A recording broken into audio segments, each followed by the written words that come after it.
ఎవరికైనా తీరికుంటదేమో గానీ, ఇంటి ఇల్లాలకి మాత్రం నిమిషం తీరికుండదు. చేసే కొద్దీ పనులు వస్తానే ఉంటాయి. 24 గంటలు ఏదో ఒక పని చేస్తానే ఉంటారు. ఇంక ఎంత పని చేసినా గుర్తింపు ఉండదు. రూపాయి జీతము ఉండదు. జీతం లేని ఉద్యోగం అనమాట ఆడవాళ్ళది. ఆడవాళ్ళ కష్టాన్ని గుర్తించకపోగా ఇంకొంతమంది మహానుభావులు కొండలేమో నిరగదీస్తున్నావా? ప్రపంచంలో ఎవరూ చేయని పని నువ్వు ఒక్కదానివే చేస్తున్నావా? ఇంకొకటి గాదు ఎన్ని మాటలనాలో అన్ని మాటలు అంటారనమాట. ఎంత కష్టపడినా 24 గంటలు పని చేసినా ఎంత బాగా చూసుకున్నా ఏదో ఒకటి పేర్లు పెడతానే ఉంటారు. ఏదో ఒక లోపాన్ని ఎంచుతానే ఉంటారనమాట. అందరూ గాదులెండి కొంతమంది. ఏంటక్కో మా బావ మీద కోపం మా మీద చూపిస్తున్నావు అనుకుంటున్నారా? అలా ఏం లేదు. జనరల్‌గా జరిగేది ఇదే. అందుకోసమే చెప్తున్నాననమాట. విషయంలోకి వెళ్ళిపోయే ముందు మన ఛానల్‌ని ఎవరైనా ఫస్ట్ టైమ్ చూస్తుంటే ప్లీజ్ లైక్ చేయండి, షేర్ చేయండి, సబ్స్క్రైబ్ చేయండి. అలాగే నేను పెట్టే వీడియోస్ ఎలా ఉంటున్నాయో కామెంట్ చేయండి. అలాగే మనం కొత్తగా శారీ బిజినెస్ కూడా స్టార్ట్ చేశాం కదా! ఆ బిజినెస్‌ని కూడా మీ అందరూ సపోర్ట్ చేయాలని కోరుకుంటున్నారు. నా ఈ చిన్ని బిజినెస్‌ని మీరు సపోర్ట్ చేస్తే నేను ఇంకా బావుంటాను. ఓకేనా? ఇంకా వీడియోలోకి వెళ్ళిపోదాం. వచ్చేసేయండి. హాయ్ అండి. అందరికీ నమస్తే. నేను మీ శ్రీకృష్ణ తులసి. అందరూ ఎలా ఉన్నారు? బాగున్నారా? మేము కూడా బాగున్నాం. మీ అందరి సపోర్ట్ ఉంటే ఇంకా బావుంటాను. నేను స్టార్ట్ చేసిన ఈ చిన్ని బిజినెస్‌ని మీరు సపోర్ట్ చేయాలని కోరుకుంటున్నా. ఇంక ఈ వీడియో వచ్చి మొన్న ఫంక్షన్‌కెళ్ళాను కదా! ఆ రోజు సాయంత్రం తీసిన వీడియో అనమాట. పొద్దున ఫంక్షన్‌కెళ్ళే హడావిడిలో వీడియో కోసం అని చెప్పి ఈ శారీస్ అన్నీ బయటికి తీసి మీ అందరికీ చూయించాను కదా! నచ్చితే ఆర్డర్ పెట్టుకోండి అని. ఇంకా అప్పుడు వెళ్ళే హడావిడిలో ఇంక పక్కన పెట్టేసి వెళ్ళాననమాట. అవి ఏం సర్దుకోవటానికి నాకు టైం సరిపోలేదు. ఇంక సాయంత్రం వచ్చిన తర్వాత మళ్ళీ ఇంట్లో పనులన్నీ చేసుకుంటూ ఇంక ఈ శారీస్‌ని కూడా సర్దుకుంటున్నాననమాట. అయితే మేము ఫంక్షన్ దగ్గర నుంచి వచ్చేటప్పటికే 5 దాటిపోయింది. చాలా లేట్ అయిపోయిందనమాట. ఇంక ఈరోజు పనులన్నీ స్లోగా నడుస్తా ఉన్నాయి. ఇంక ఇవి సర్దుకుంటున్నాను. అయితే ఇవి సర్ది అలా పక్కన పెట్టానో లేదో వేరే కస్టమర్స్ వచ్చారనమాట శారీస్ చూడటానికి. ఒకసారి సర్ది పక్కన పెట్టినయి మళ్ళీ తీసి మళ్ళీ వాళ్ళకి అన్ని శారీస్ అన్ని చూయించి మళ్ళీ అన్నీ సర్దుకోవటం అయిందనమాట. ఒక పనిని 2 సార్లు చేయాల్సొచ్చింది. ఇంక మనం ఇట్లా బిజినెస్ స్టార్ట్ చేసినప్పుడు ఎన్ని సార్లైనా తీయాలి, సర్దాలి. మనం ఎంత నవ్వుతా కస్టమర్స్‌ని పలకరిస్తే, మనం ఎంత ఓపికగా చూయించితే అంత మనం ముందుకెళ్ళగలుగుతాం అనమాట. ఈ బిజినెస్‌లో మెయిన్‌గా కావాల్సింది మన ఫేస్‌లో చిరునవ్వు, మనం మాట్లాడే విధానము, మన ఓపిక. మనం ఎంత సహనంగా మనం ఒకటికి 10 సార్లు చూయించి వాళ్ళకి నచ్చచెప్తే వాళ్ళకి అంత ఇష్టంగా తీసుకుంటారనమాట. అది మనం మాట్లాడే విధానాన్ని బట్టి, మనం చూయించే విధానాన్ని బట్టి, మనం తెచ్చే క్వాలిటీని బట్టి మన బిజినెస్ ముందుకు నడుస్తా ఉంటది. మెయిన్‌గా ఈ బిజినెస్‌కి కావాల్సిందైతే అదే అనమాట. ఇంకా మొత్తం తీసి చూయించి వాళ్ళకి నచ్చినయి వాళ్ళు సెలెక్ట్ చేసుకున్న తర్వాత ఇంకా మళ్ళీ ఇవన్నీ సర్దుకుంటా ఉన్నాననమాట. ఇంకా బట్టల బిజినెస్ అంటే ఇంకా ఇంట్లో పనులు చేసుకుంటూనే ఇవి కూడా చేసుకుంటా ఉండాలి కదా! రోజుకు 10 సార్లైనా తీయాల్సిందే. మనం ఒక వ్యాపారం మొదలుపెట్టినప్పుడు సహనంగా అన్నీ చేసుకోవాలనమాట. ఓకేనా అండి? ఇంక ఇవైతే మడత పెట్టేశాను. ఇంకోటేంటంటే నేను 4 రోజుల నుంచి అటు ఇటు బయటికెళ్తానే ఉన్నాను గదా! అమ్మవారి గుడికెళ్ళాము ఒకరోజు అమరావతి ఎళ్ళాము. అట్లాగే ఒకరోజేమో ఫంక్షన్‌కెళ్ళాము. ఇంకా అట్లా 4 రోజుల నుంచి వరుసనే ఎక్కడికో చాటకి బయటికెళ్తానే ఉన్నాము.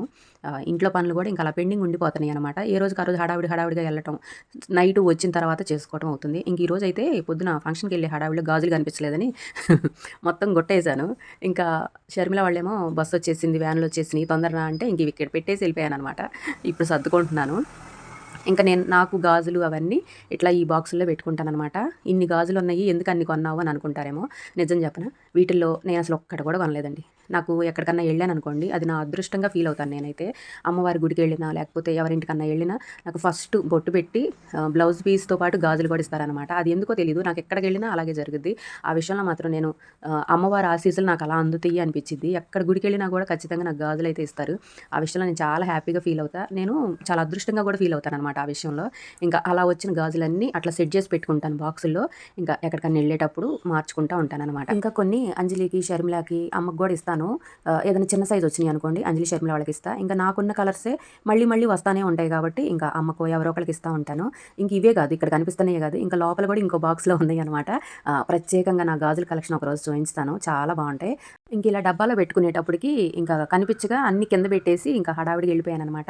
ఇంకా అవన్నీ ఇప్పుడు సర్దుకుంటా ఉన్నాను. కానీ గాజులకి నేను పోయినసారి టూర్‌కెళ్ళినప్పుడు ఒక స్టాండ్ తెచ్చాను. ఆ స్టాండ్‌కి పెడుతుంటే అటు ఇటు పడిపోతున్నాయి. ఇంకోటేంటంటే ఆ స్టాండ్‌కి నా గాజులన్నీ సరిపోలేదనమాట. అందుకని ఇలా డబ్బాలో పెట్టుకున్నాను. ప్రత్యేకంగా గాజులకి ఒక బాక్స్ అయితే తీసుకోవాలి. ఎందుకంటే ఇలా డబ్బాలో పెడితే మొత్తం తీయాల్సొస్తుందనమాట. ఈసారి బయటికెళ్ళినప్పుడు ఒక బాక్స్ అయితే కొనుక్కోవాలి. ఓకేనా అండి. ఇంకా అవయిపోయిన తర్వాత ఇక్కడ ఈ పూలు చూసారా? ఇది మూడోసారండి నేను కట్టడానికి కూర్చోవటము. ఇందాక ఫంక్షన్ దగ్గర నుంచి రాంగానే వచ్చేటప్పుడు మా పిన్నాళ్ళ ఇంటి దగ్గర తీసుకొచ్చుకున్నాననమాట ఈ పూలు. అసలు చెట్టు నిండా పూలున్నాయి. ఎంత బాగా పూసినాయో. ఇంకైతే అవి వచ్చిన తర్వాత కొంచెం కట్టను, మధ్యలో కస్టమర్స్ వచ్చారని చెప్పి లెగవటం, మళ్ళీ కొంచెం కట్టడం, మళ్ళీ ఇంట్లో పని చేసుకోవటం. ఇంకా అలా జరుగుతా ఉందనమాట. ఇంక ఎలాగైతే నైట్ 10:30 అప్పుడండి ఈ పూలు కడుతుంది. అసలు ఈరోజు ఎంత లేట్ అయిపోయిందో, ఇంక రేపు పొద్దున కట్టుకోవచ్చులే అనుకోవడానికి ఇంకా ఇచ్చిపోతే పనికిరావు కదా కట్టడానికి. ఇంకా అలా కూర్చొని పూలైతే కట్టేశాను. ఇంక ఇంట్లో పనులు చేసుకుంటూనే మధ్య మధ్యలో ఇవన్నీ పనులు చేసుకుంటా ఉన్నాననమాట. వంట కూడా కంప్లీట్ అయింది. మా వారు తిన్నారు. ఇంకా మా వారు ఎళ్లి పడుకున్నారు కూడా. ఇంకా ఆయన పడుకున్న తర్వాత ఇంక నేను మిగతా పనులన్నీ చేసుకున్నాను. ఇంక ఇందాక వాషింగ్ మిషన్‌లో బట్టలేసాను కదా! ఇంక ఇప్పుడైతే ఆరేసాను. నైటు ఎందుకు ఉతికానో కూడా చెప్తాను. చెప్పాను కదా! 4 రోజుల నుంచి రోజు ఎక్కడికో చాటకెళ్తున్నామనమాట. ఇంక ఈ చలికాలంలో ఏంటంటే మనకు పొద్దున్నే ఉతుక్కుంటేనే మధ్యాహ్నానికి ఆరిపోతాయి. లేకపోతే ఈ చల్లదనానికి బట్టలు ఆరవు అని చెప్పేసి ఏ రోజుకి ఆ రోజు రేపేద్దాంలే ఉన్నాననమాట అలా. ఇంకా ఈరోజు ఇక కాదు. రోజు అలాగే అయిపోతుంది అని చెప్పేసి ఇంకోటేంటంటే రేపు కూడా నేను బయటికెళ్ళాల్సిన పనుంది. అందుకోసం అని చెప్పి ఇంక రోజు అలాగే అయిపోతుంది అని ఇంక ఈరోజు బట్టలన్నీ వాషింగ్ మిషన్ ఏసేసి ఇంక బట్టలు కూడా ఆరేసాననమాట. ఇంక అవి ఆరేసిన తర్వాత ఇంకా రోజీకి, పప్పీకి వీటన్నిటికి ఫుడ్ కూడా పెట్టేస్తున్నా. అయితే పొద్దున్న నేను ఫంక్షన్ దగ్గరికెళ్ళాను గదా! ఇంక మా వారు అయితే భోజనం పెట్టడానికి మా వారు గూడా లేరు. నేను గూడా లేను. ఇంకా అసలు పాపం ఎంత ఆకలితో ఉన్నాయో, ఇంక వాటికి ఫస్ట్ అన్నం వండేసి వాటికైతే పెట్టాను. ఇంక అసలు చూడండి ఎంత ఆవురావురంటా తింటున్నాయో. ఇంక ఈ లడ్డు గాడైతే అన్నానికి ఏం ఎగపడతాడోనండి. దానికి మొన్న మోషన్స్ అయినాయి గదా! ఇంక అప్పటినుంచి ఫుడ్డు తినేయట్లేదనమాట. అరగట్లేదని ఇంక దానికి పాలే పోస్తున్నాను. ఇంక వీటికి గూడా పాలన్నమే పెట్టాననమాట. ఇంకా చాలామంది నన్నేమడుగుతున్నారంటే, వీటికి రోజు ఏం పెడతావు అని అడుగుతున్నారు. ఆల్రెడీ అంతకుముందు ఒక వీడియోలో కూడా చెప్పాను. మేము ఏది తింటే అదే పెడతాము అని. ఇంకా ఏ కూర వండితే ఆ కూరే పెడతాననమాట. ప్రత్యేకంగా వాటికి కొనుక్కొచ్చి పెట్టడాలు అట్లా ఏముండదు.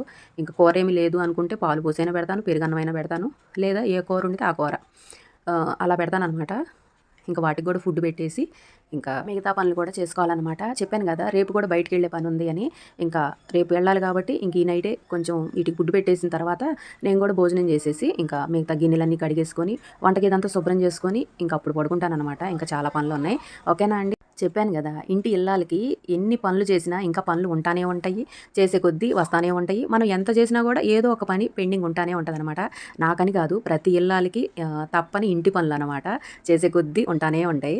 కానీ ఏ మాటకి ఆ మాట రోజులు మారే కొద్దీ ఆడవాళ్ళ ఇబ్బందుల్ని, కష్టాన్ని, వాళ్ళ శ్రమని అర్థం చేసుకొని చక్కగా మగవాళ్ళు గూడా హెల్ప్ చేస్తా ఉన్నారు.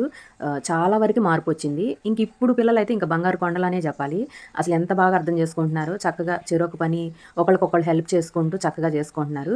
కాకపోతే ఇక్కడ నాకు నచ్చిందేంటంటే ఆడపిల్లలు కొంతమంది, అందరూ కాదు కొంతమంది వాళ్ళు చేస్తున్నారు కదా అని చెప్పి వీళ్ళు శాంతం కూర్చొని వాళ్ళ చేత చేయించుకోవటము, వాళ్ళని ఎలా పడితే అలా మాట్లాడటము, తేలిక చేసి చూడటము కొంతమంది పిల్లలు చేస్తున్నారు. అదైతే నాకు అస్సలు నచ్చట్లేదు. ఎవరు ఏ పని చేయాలో ఆ పని చేస్తేనే బావుంటది. అప్పుడే విలువ కూడా ఉంటదనమాట ఎదుటి వాళ్ళ దృష్టిలో. ఆడవాళ్ళు చేసే పనులు ఆడవాళ్ళు చేయాలి. మగవాళ్ళు చేసే పనులు మగవాళ్ళు చేయాలి. అది నా ఉద్దేశం అనమాట. ఇప్పుడే మనకి ఇంట్లో వాళ్ళ దగ్గరైనా, బయట వాళ్ళ దగ్గరైనా విలువ ఉంటది. ఎవరు ఏ పని చేయాలో ఆ పని చేస్తేనే చూడటానికైనా కూడా బావుంటదనమాట. ఓకేనా అండి? ఇంకా మేము చిన్నపిల్లలప్పుడైతే ఇప్పుడైతే అసలు రోజులు మారిపోయినాయిలెండి. మేము చిన్నపిల్లలప్పుడైతే అసలు ఇంట్లో పనులు ఎంత చేసినా కూడా కొట్టేవాళ్ళు, మగవాళ్ళు తిట్టేవాళ్ళు. అసలు ఇంక వాళ్ళు ఎలా కొట్టేవాళ్ళు అంటే బరిగొడ్డున బాదినట్టు బాదేవాళ్ళనమాట. ఆ రోజుల నుంచి ఎదుటి వాళ్ళని అర్థం చేసుకొని హెల్ప్ చేయటం వరకి జనరేషన్ మారే కొద్దీ మగవాళ్ళ ప్రవర్తన కూడా చాలా మారింది. వాళ్ళు అంత బాగా చూసుకుంటున్నప్పుడు మనం కూడా అర్థం చేసుకొని వాళ్ళకివ్వాల్సిన విలువ వాళ్ళకివ్వాలి.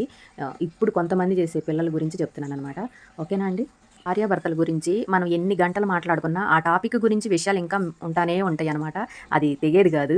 చెప్పే కొద్దీ వస్తానే ఉంటాయి. ఆడవాళ్ళకి ఇంటి పని, వంట పని, గిన్నెలు కడగటం, ఇల్లు శుభ్రం చేయటం ఇలా ఒకదాని తర్వాత ఒకటి చేసే కొద్దీ పనులు ఎలా ఉంటాయో అది ఎలా అయితే తెగదో ఇంకా భార్యాభర్తల టాపిక్ కూడా అంతే అనమాట. అది తెగేది కాదు. చెప్పే కొద్దీ ఇంకా ఉంటానే ఉంటాయి. ఏదో ఒక 10 నిమిషాలు చెప్తే అయ్యేది కాదనమాట ఆ టాపిక్. ఓకేనండి ఈరోజు వీడియో అయితే ఇంతే. నెక్స్ట్ వీడియోలో మళ్ళీ కలుద్దాం.